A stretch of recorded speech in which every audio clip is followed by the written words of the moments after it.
The education sector in this country has been going through major reforms in the last 2 years. Reforms that have seen sweeping changes aimed at restoring sanity and education standards that were quickly fading. And with schools set to open in 3 weeks' time, Education CS Dr. Fred Matiang'i is warning teachers against asking students to buy textbooks, saying the government has taken over the burden. I have been to schools where 45 students in one classroom, 4 textbooks. 50 students in one classroom, 5 textbooks. How on earth do you expect those children to do well? We are irresponsible people if we sit back and watch that go forward. So we have made a decision. We will supply textbooks. We will do what responsible governments do. Matiang'i said the decision was reached to reduce wastage and corruption, noting that so much money has been lost through corruption procurement systems. Reporting dates for the over 980,000 students who sat the KCPE 2017 examination will be between the 9th and 12th of January, dates that all schools in the country must comply with. The bulk of the selection or the placement exercise has been done.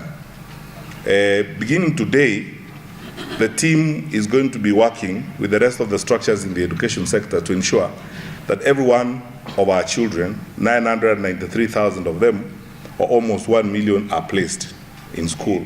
We want our children in Form 1 to start school on 9th of January across the board, both public and private. And private schools should not try to play games and say they have their own. They don't have their own calendar. The Act says the Minister for Education fixes dates for everyone, including private schools.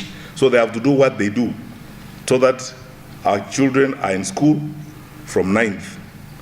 And we will give a shorter window, 9th to 12th, of reporting. More funds, according to Matiang'i, will also shift to the county and sub-county schools, which take the bulk of students in the country. Our infrastructure expenditure is going to be deliberately biased towards sub-county and county schools because we want to support those schools to grow.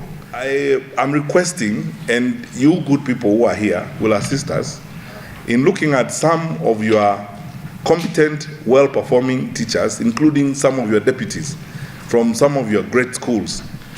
We would like them to now go to the county and sub-county schools, because it would be good to have the deputy principal of Alliance go to a county and sub-county schools and take that experience from top national school and run a county or sub-county school. Matiang'i has also called for formation of single boards to manage institutions that have both secondary and primary schools within the same facility. Capacities in urban areas are constrained because of administrative and governance issues. I'll give you a classic example. Some of our extra-county schools in Nairobi, for instance, are steeped in, for want of a better phrase, annoying conflict. You find a secondary school is in the same place with a primary school. And for eternity, they're quarreling about the fence, where the primary school kids should go. With immediate effect, we are dissolving all those boards and creating one board for all the schools. So that if a primary school and secondary school are in one compound, they have one board, one chairperson, one board.